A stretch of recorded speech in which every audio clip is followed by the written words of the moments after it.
क्या बताया कि वो 48 F-35 तैयारे खरीद रहा है, 142 बिलियन डॉलर के, और 600 बिलियन डॉलर की वहाँ सरमायाकारी करेगा, तो उसके लिए तो वो अपना सर भी बिछा के बैठ जाएगा ट्रम्प। आप क्या समझ रही हैं? वो तो जाहिर है एक बड़ा बिजनेसमैन है ना, तो फिर ट्रम्प तो बिजनेसमैन है शुरू से। तो शहबाज शरीफ तो वहाँ पे 1 बिलियन डॉलर मांगने के लिए जा रहे हैं जी, और बिन सलमान वहाँ पे 600 बिलियन इन्वेस्ट करने जा रहे हैं। तो आप दोनों का किस तरीके से मुकाबला कर सकती हैं? मुकाबला नहीं, सिर्फ क्वेश्चन था, क्वेश्चन लोगों को पता चलना चाहिए कि देखिए ये फर्क है। सवाल है ना, ये मेरा सवाल था, मेरा ये नहीं था मैं कुछ वो करना चाह रही हूँ, मैंने सवाल किया आपको।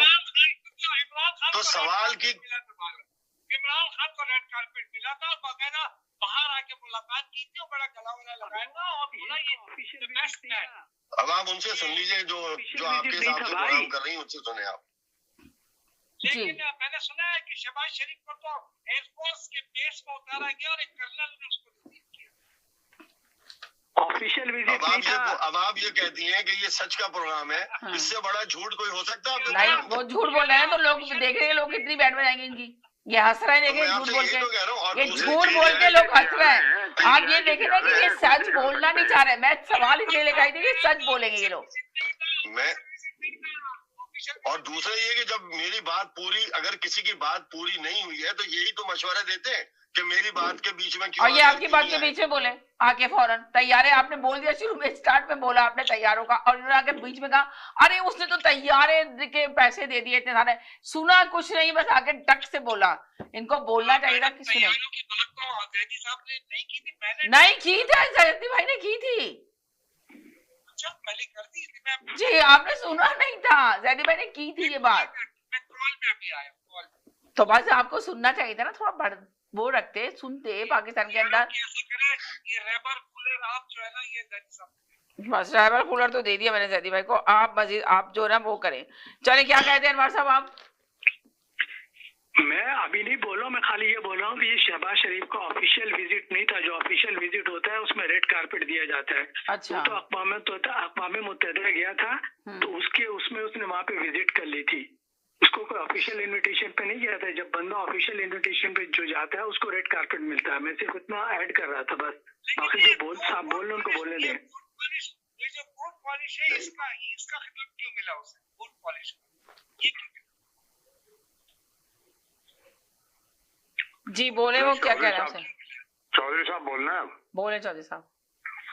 देखिए समीना, बात यह है कि पाकिस्तान में इस्लामाबाद में थोड़ी सी खलबली है, समझे कि मीडिया में भी, और जो लोगों के पास खबरें जो आउट होके आ रही हैं, जो पीटीआई के जो लोग हैं वो थोड़े जरा परेशान हैं। अच्छा। कुछ ज्यादा वो इसलिए कि जो गद्दारी का केस है, जो फैज हमीद जो रिटायर हो चुके हैं, जिन पे कोर्ट मार्शल का केस चल रहा है, तो उन्होंने वहाँ जो है तकरीबन वो केस फाइनल हो गया है और मीडिया पे भी आ गया है, और उसकी समरी जो है। कब आ रहा है फैज हमीद का केस सामने सबके? यहाँ तो बात हो रही है 1 हफ्ते के अंदर आ जाएगा। तो अभी जो 28वीं तरमीम की तैयारी हो रही है उसका क्या होगा? अभी तरमीम को छोड़िए अभी आप। अच्छा। उससे बड़ी तरमीम होने जा रही है ये।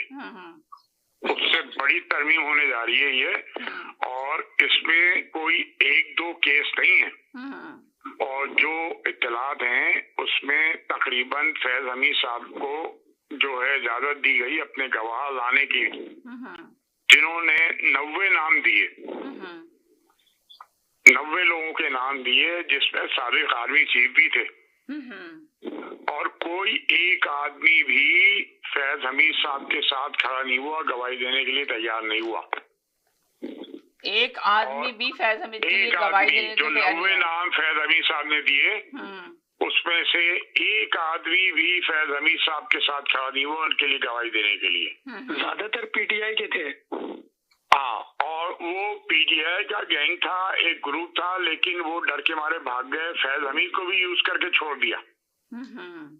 फैज हमीद भी फंस गए इनके चक्करों में, या वो ओवर कॉन्फिडेंट थे कि हम जी जनाब जनरल है, हमारे साथ कुछ नहीं होने का है, हम कर लेंगे, लेकिन उनके साथ मसला ये